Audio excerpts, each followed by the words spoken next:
Cuando el polvo de la batalla se asentaba sobre los campos del Japón feudal y el eco de los gritos se apagaba entre montañas y arrozales, el silencio no traía paz, traía recuento. El viento arrastraba el olor a sangre, hierro y madera quemada. Cuerpos de samuráis, ashigaru y caballos quedaban tendidos sobre la hierba, mezclados con flechas rotas, katanas clavadas en la tierra y banderas desgarradas que todavía temblaban como si no aceptaran la derrota. Lo que venía después no era menos brutal que la batalla, porque en el mundo samurái hasta la muerte tenía un orden, y ese orden debía cumplirse. En muchos relatos, la historia termina cuando el último enemigo cae, pero la verdadera cara del Japón guerrero aparece justamente después, cuando los vencedores empiezan a caminar entre los cadáveres, cuando la furia se apaga y entra en juego el honor, la ambición y el miedo a los espíritus. Esta es la historia de lo que ocurría con los cuerpos tras una victoria samurái, lo que no se ve en las pinturas, lo que no se cuenta en las leyendas románticas, lo que quedaba cuando el acero dejaba de gritar. Bienvenido a este viaje por el lado oculto del campo de batalla. En las primeras horas después de la lucha, lo más urgente no era celebrar, era rematar, distinguir, decidir quién vivía y quién no. Los guerreros que seguían de pie avanzaban con paso lento, respirando con dificultad debajo de la armadura. Muchos estaban cubiertos de barro y sangre que no sabían si era propia o ajena. Entre los cuerpos inmóviles se buscaba algo mínimo, un gemido, un movimiento de dedos, una respiración temblorosa.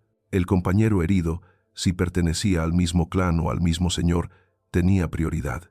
En un mundo donde el honor lo era todo, abandonar a un aliado todavía con vida era una mancha que ni 1000 victorias podían limpiar. Algunos samuráis se inclinaban junto a sus camaradas, levantaban la parte frontal del casco y los miraban directamente a los ojos. Si había esperanza, lo cargaban como podían, a hombros o en improvisadas camillas de lanzas y estandartes rotos. Los trasladaban a la retaguardia, a chozas, templos o simples tiendas de campaña, donde monjes budistas, curanderos o cirujanos improvisados limpiaban heridas, cortaban miembros gangrenados y rezaban sutras mientras el acero hacía su último trabajo.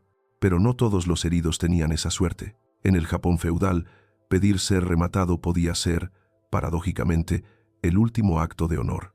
Un samurái que sabía que sus entrañas estaban destrozadas, que la gangrena era inevitable o que no volvería a sostener una espada, podía mirar a su compañero y pedirle el golpe final. A veces, con voz apenas audible, solo decía, «Hazlo digno». Entonces, un corte preciso al cuello o al corazón ponía fin al sufrimiento. La hierba recibía una última salpicadura de rojo, y luego seguían caminando, porque el campo de batalla no esperaba por nadie. Una vez atendidos los propios, comenzaba un ritual silencioso: reconocer a los muertos. En las legiones romanas, la identificación se hacía con discos de metal. En el mundo samurái, el reconocimiento dependía de rostros, armaduras, emblemas de clan y pequeños detalles personales. Cada armadura contaba una historia: el mon familiar grabado en la coraza, los colores del lazo en el casco, el diseño del sable. Los oficiales, acompañados de sirvientes y escribas, recorrían el campo con listas memorizadas. Sabían quién había ido a la batalla, qué estandartes habían marchado, qué familias esperaban noticias. A cada cuerpo identificado se le arrancaba un suspiro y a menudo una breve plegaria, un murmullo dirigido tanto al caído como a los dioses. Se tomaba nota mental o sobre tablillas de quién había muerto, quién faltaba, quién debía ser reportado como desaparecido. La muerte no era solo tragedia, era contabilidad de sangre. Para los samuráis, morir por el Señor era un privilegio, pero ser olvidado era una segunda muerte. Por eso, muchos clanes se aseguraban de que, al menos, el nombre del caído regresara a casa, así su cuerpo quedara enterrado en un valle remoto o quemado junto a enemigos desconocidos. Mientras unos cuidaban de heridos y amigos, otros se ocupaban de algo más oscuro y temido: las cabezas. En muchas guerras del mundo se cortaban manos, orejas o trozos de oreja como prueba de muerte. En Japón, el trofeo por excelencia era la cabeza del enemigo. No era solo crueldad, era sistema.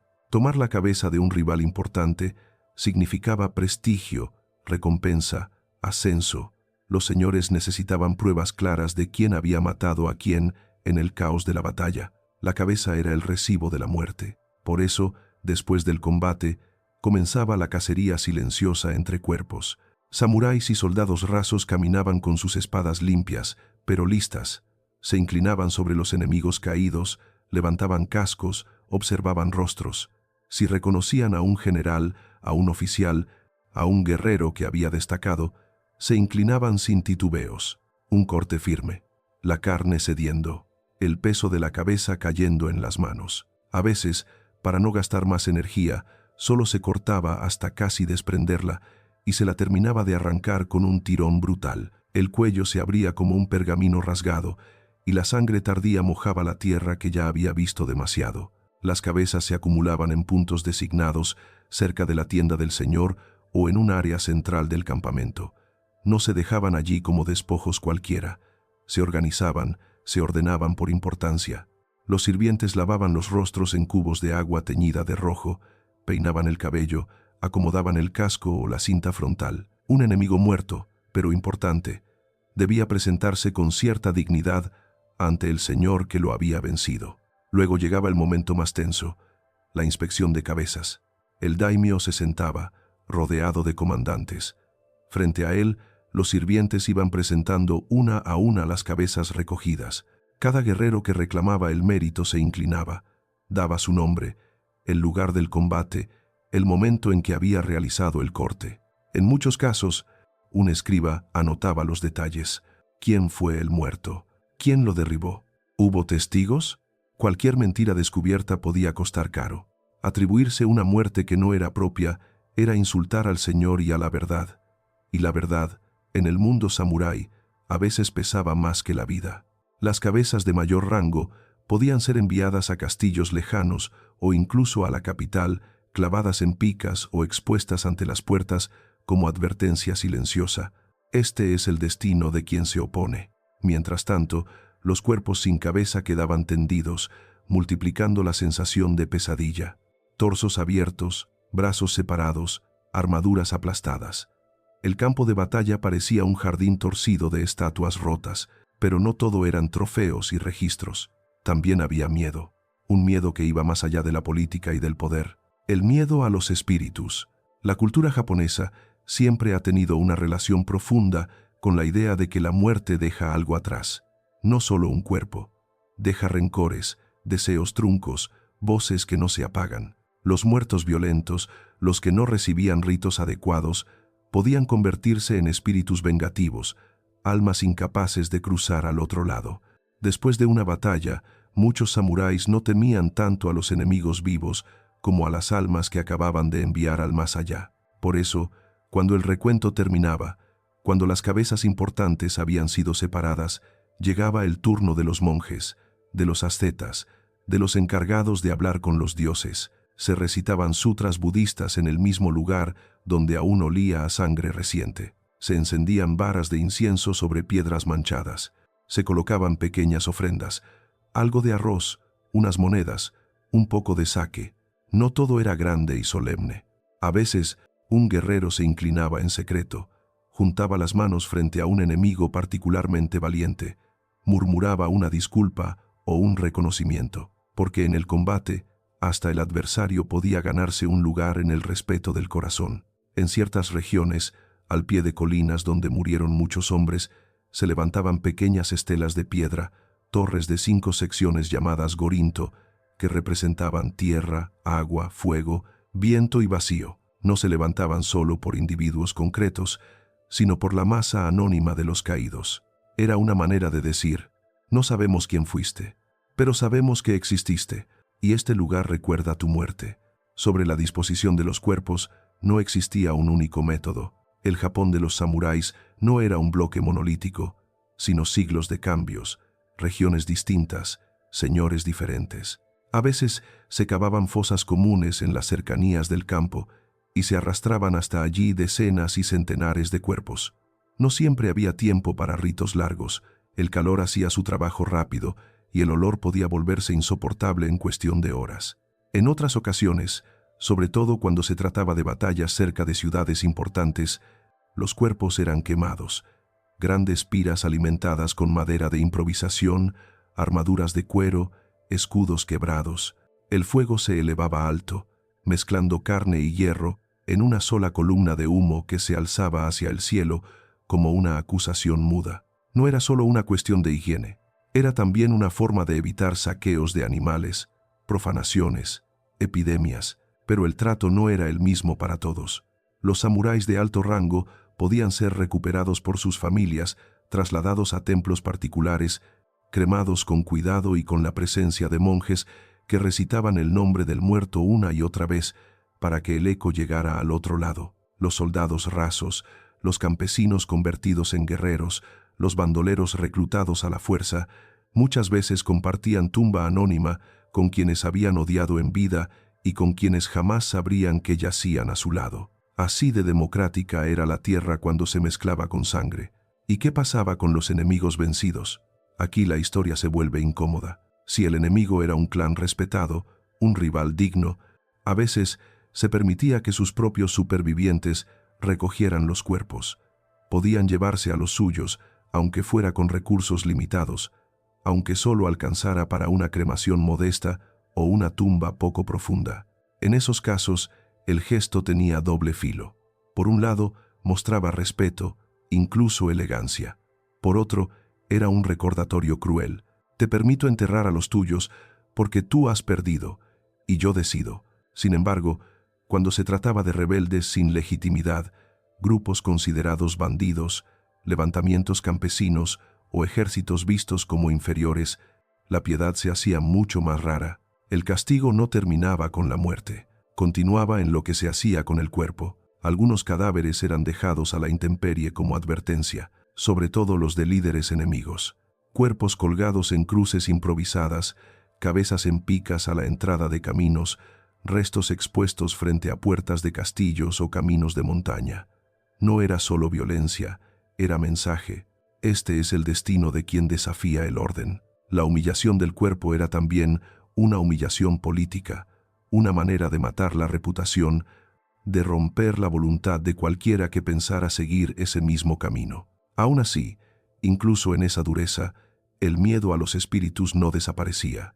En más de una crónica, se habla de sitios que, tras grandes matanzas, fueron considerados malditos. Cuantos más cuerpos sin rito quedaban, más historias de apariciones, lamentos nocturnos, sombras en los campos se contaban.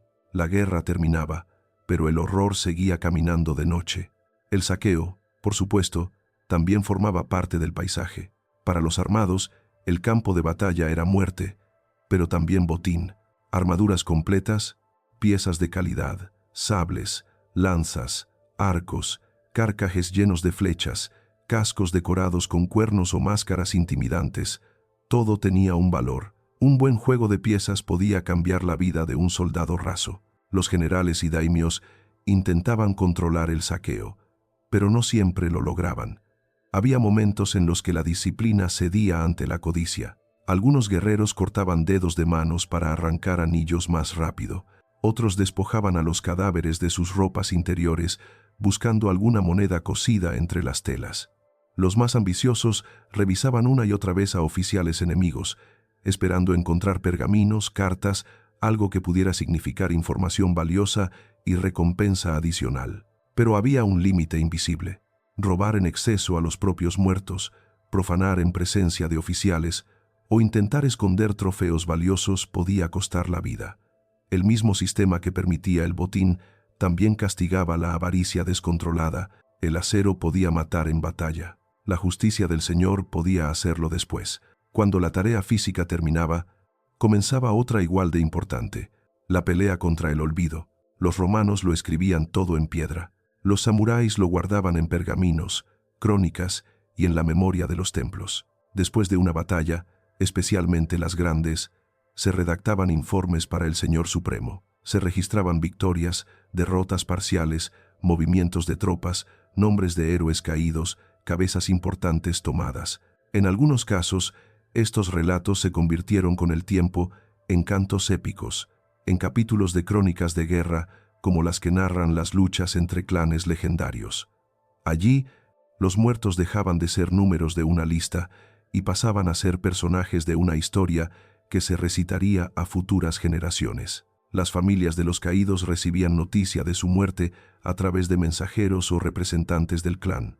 A veces llegaba solo la información, otras veces un recuerdo material, una parte de la armadura, una espada, algún objeto personal. En el altar familiar, el Butsudan, se colocaba una tablilla con su nombre. Se le ofrecía incienso, comida, palabras. La casa lo integraba entre sus ancestros. Así, el hombre que había caído en un valle lejano, rodeado de barro y gritos, regresaba simbólicamente a casa a través de un trozo de madera con su nombre escrito. Morir en batalla podía ser una gloria, pero ser recordado era la verdadera victoria. Al final, cuando el sol terminaba de ponerse y el último cadáver había sido enterrado, quemado o abandonado, el campo de batalla quedaba transformado. Donde horas antes había habido banderas, choques de acero y rugidos, ahora solo quedaba tierra removida, ceniza y un silencio demasiado pesado. Las fogatas del campamento iluminaban rostros agotados, manos que temblaban al limpiar espadas, ojos que miraban al vacío, intentando procesar lo que acababan de hacer. Los samuráis se quitaban las armaduras, dejaban que la piel sintiera el aire frío de la noche. Algunos bebían en silencio, otros reían demasiado fuerte, como si la carcajada fuera la única barrera contra los recuerdos. Los monjes continuaban recitando oraciones por los caídos, propios y enemigos, porque en la guerra todos terminan siendo parte del mismo polvo. Y así se cerraba el ciclo. Batalla, sangre, trofeos, entierros, rituales, registros. La muerte no quedaba tirada sin más. Era organizada, usada, archivada, temida.